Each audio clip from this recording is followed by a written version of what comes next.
করেছি, এরপরেও আমাদের মিছিল বের হইতে পারলো না। আমি লাইভে নিজেও দেখতেছিলাম। তার আগেই তারা এখানে মিছিলে হামলা করলো।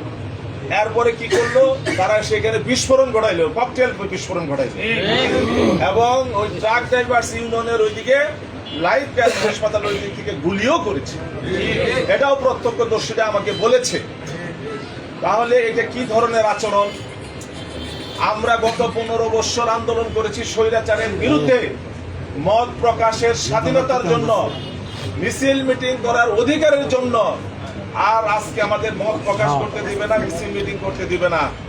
এটা কি ধরনের পরিচিত সিদ্ধান্ত, কি ধরনের হঠকারী সিদ্ধান্ত আমার বোধগম্য নয়। তবে মধুপুরের জনতা তার যে সমুচিত জবাব দিয়েছে, আমি সেই বীর জনতাকে আবারও ধন্যবাদ জানাচ্ছি। এটা খুবই দুঃখজনক। ভোট হবে ফেব্রুয়ারি মাসের প্রথম সপ্তাহে, এটা হলো নভেম্বর মাস, মাত্র 2 মাস বাকি আছে।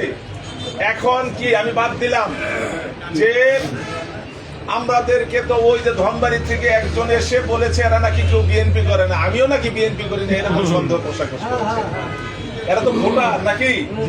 এই যে কয়েক হাজার লোক মিছিল বের হয়েছিল, এরা তো ভোটার, এদের তো ভোট লাগবে।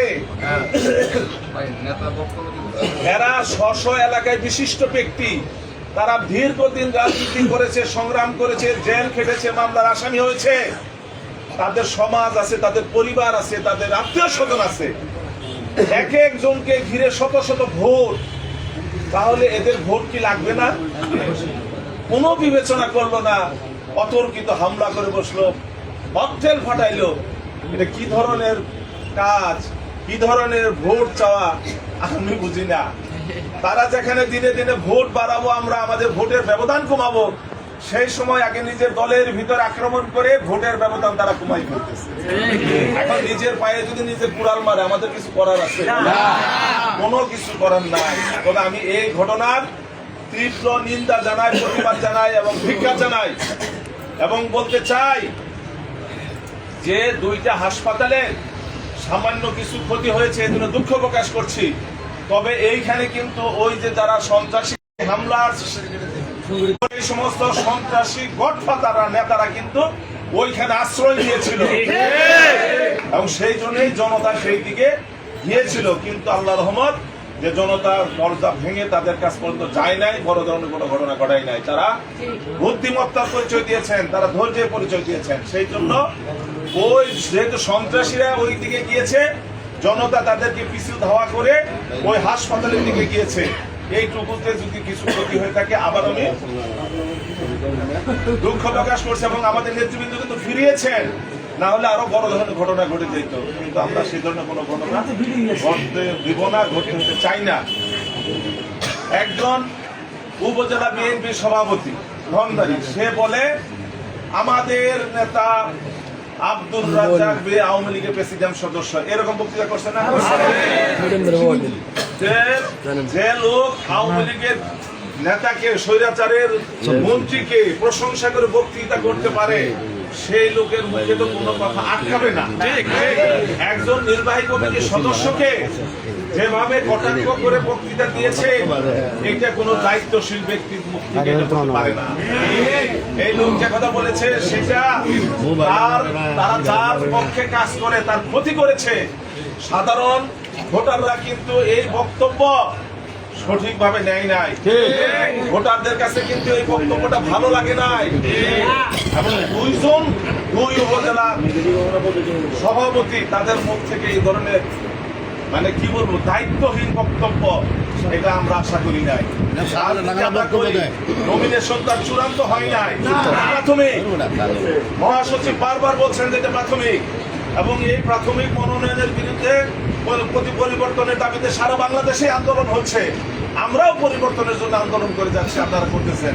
তার মানে এই না যে আমরা কোনো সন্ত্রাসী কার্যক্রম করেছি, কিন্তু তারাই সন্ত্রাসী কার্যক্রম করেছে, তারাই অনাকাঙ্ক্ষিত বক্তব্য দিয়েছে এবং তারাই মাঠ থেকে আউট হয়ে গেছে, আমাদের করার কিছু না।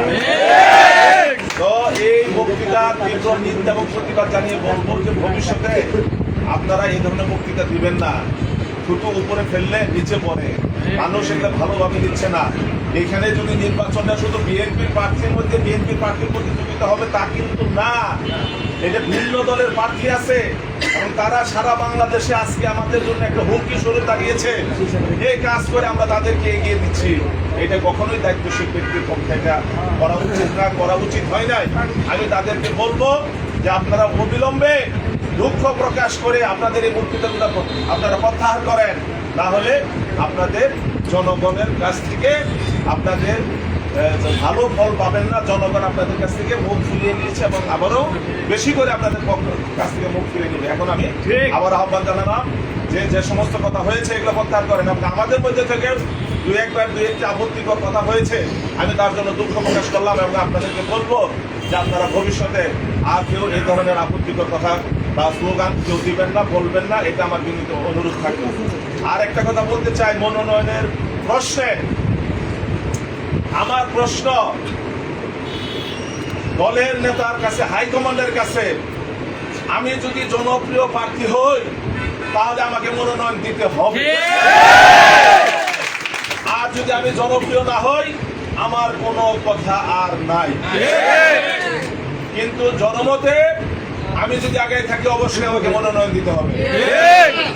আমি যদি দলের মামলা পরিচালনা করতে গিয়ে, বিশেষ করে 21 আগস্ট গ্রেনেড হামলা মামলা আমাদের বিএনপির ভারপ্রাপ্ত চেয়ারম্যান তারেক রহমান সাহেবের পক্ষে পরিচালনা করতে গিয়ে সেই মামলার তদন্তকারী কর্মকর্তা, কুখ্যাত তদন্তকারী কর্মকর্তা আব্দুল কাহার আকন্দ আমাকে গ্রেফতার করে 5 দিন রিমান্ডে নিয়ে যদি আমাকে নির্যাতন করে থাকে তাহলে আমাকে অবশ্যই মনোনয়ন দিতে হবে, কারণ আমি ভারপ্রাপ্ত চেয়ারম্যানের পক্ষে মামলা পরিচালনা করতে গিয়ে আমি হয়রানির শিকার হয়েছি। দেশনেত্রী বেগম খালেদা জিয়া, উনার বিরুদ্ধে বিচারপতি শামসুদ্দিন মালিক, একজন কুখ্যাত বিচারপতি, আপনারা জানেন, সে রায় দিতে গিয়েছিল। সেই রায়ের প্রতিবাদ করতে গিয়ে আমি মামলার আসামি হয়েছিলাম। আমি শুধু নয়, 14 জন আইনজীবী আমরা আসামি হয়েছিলাম। তার মধ্যে সেই সময়কার সংসদ সদস্য সৈয়দা আসিফা আশরাফি পাপিয়াও ছিলেন। আমাকে গ্রেফতার করার জন্য সকাল থেকেই রমনা থানার সেকেন্ড অফিসার আব্দুল জলিল কয়েকজন পুলিশ কনস্টেবল নিয়ে সাদা পোশাকে ঘিরে রেখেছিল। আমি কোনোভাবেই সুপ্রিম কোর্ট থেকে বের হতে পারি নাই।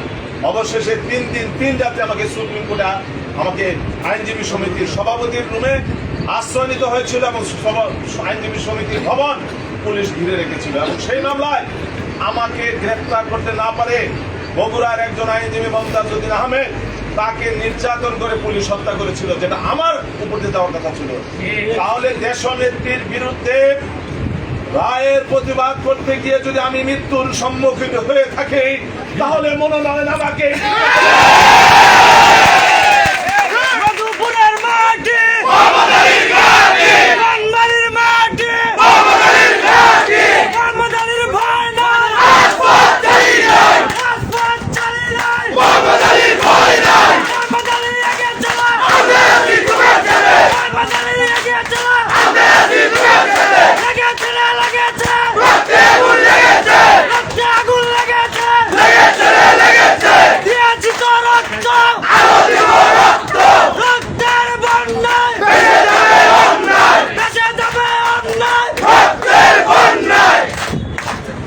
এরপরে 5 আগস্টের পরে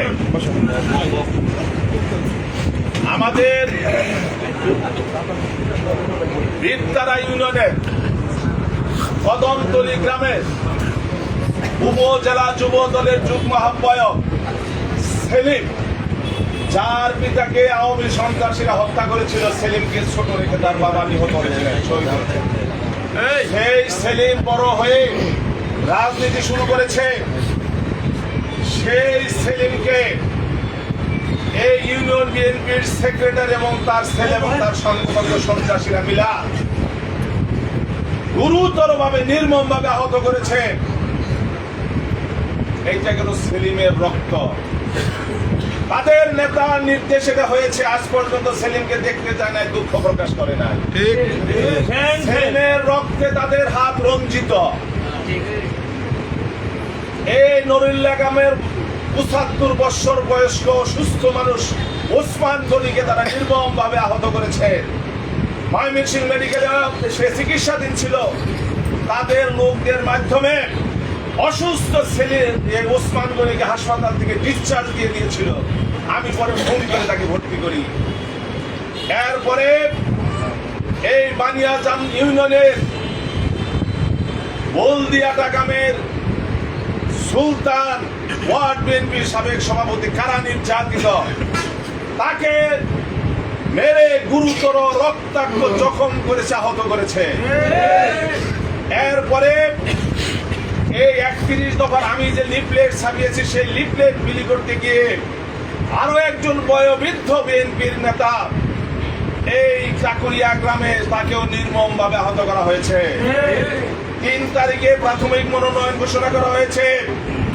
7ই নভেম্বর ধনবাড়িতে একজন উচ্চ শিক্ষিত ব্যক্তি, যিনি ঢাকা বিশ্ববিদ্যালয়ের ছাত্র, এরশাদ বিরোধী আন্দোলনের ঢাকা বিশ্ববিদ্যালয়ে তিনি নেতৃত্ব দিয়েছেন। পরবর্তীতে তিনি উপজেলা কৃষক দলের আহ্বায়ক ছিলেন, পৌর বিএনপির 2 বারের সহসভাপতি ছিলেন। ফরিদুজ্জামান ফরিদকে এই 7 তারিখে ধনবাড়ি বাজারে নির্মম ভাবে আহত করে রক্তাক্ত করেছে। তাহলে বিএনপির রক্তের হাত কাদের রঞ্জিত? তাদের রঞ্জিত, তারা হাতকে রঞ্জিত করেছে, রক্তাক্ত করেছে তাদের হাত। আমি বলতে চাই, এই যে তারা বিএনপি নেতাদের রক্তাক্ত করেছে, আবার আমাদের বিরুদ্ধে মিথ্যা কথা বলে, আমি এটা তীব্র নিন্দা জানাই, প্রতিবাদ জানাই, ঘৃণা জানাই। ধনবাড়ি বাজারে চাঁদাবাজির বিরুদ্ধে ব্যবসায়ীরা একদিন ধর্মঘট করেছে, মানববন্ধন করেছে। এইখানে তো আমাদের একজন নাই, তাহলে ধনবাড়িতে চাঁদাবাজি নিশ্চয় তারা করেছে, না হলে দেশে কেন চাঁদাবাজির বিরুদ্ধে মিছিল হতে পারে না। মধুপুর অডিটোরিয়ামে চাঁদাবাজ বিরোধী প্রোগ্রাম হয়েছে, তাহলে মধুপুরে চাঁদাবাজি কে করেছে? তারাই তো মধুপুরে চাঁদাবাজি করেছে। আর তাদের নেতার একটা বক্তৃতা শুনেছেন, তিনি বলেছেন 100 টাকা থেকে 500 টাকা নাকি তারা চাঁদাবাজি করে ঘুষ খায়। এটা তো তারা স্বীকৃত। আমরা তো মধুপুরে কোনো চাঁদাবাজি করি নাই, সন্ত্রাসী করি নাই, কোথাও কারোর সাথে কোনো দুর্ব্যবহার করি নাই, আমরা ক্লিন ইমেজে আছি। অতএব মনোনয়ন আমাদেরকেই দিতে হবে ইনশাল্লাহ। আপনাদের আকুতি, আপনাদের দাবি ইনশাল্লাহ আমার বিশ্বাস এটা কেন্দ্রীয় কমিটি গ্রহণ করবে, কেন্দ্রীয় কমিটি গ্রহণ করবে ইনশাল্লাহ। এরপরে মধুপুরের আদিবাসীরা, আমি পাহাড়ের সন্তান, তারা লালমাটির সন্তান, পাহাড়ের সন্তান হিসাবে তারা আমাকে গ্রহণ করেছে। এই 40,000 ভোটের ভোট ব্যাংকটা এখন আমার পক্ষে, আমার। তারা প্রকাশ্যে বলে বেড়াচ্ছে যে ভোট তারা তুলে দিবে না, তারা কোনো মার্কা চিনে না, তারা স্থানীয় সন্তান। ইনশাল্লাহ সবকিছু মিলিয়ে আল্লাহর রহমত। আর মধুপুরের যারা সনাতন ধর্মাবলম্বী, তারা ভিতরে ভিতরে যে কি পরিমাণ তারা নির্যাতিত হয়েছে হচ্ছে এটা তারা জানে। আর বিশেষ করে গত পরশু দিনের ঘটনার পরে ব্যবসায়ীদের মধ্যে আপনারা দেখেছেন যে ব্যবসায়ীরা আমাদেরকে কিভাবে সমর্থন জানিয়েছে। তো ইনশাল্লাহ কেউ মন খারাপ করবেন না, অধৈর্য হবেন না।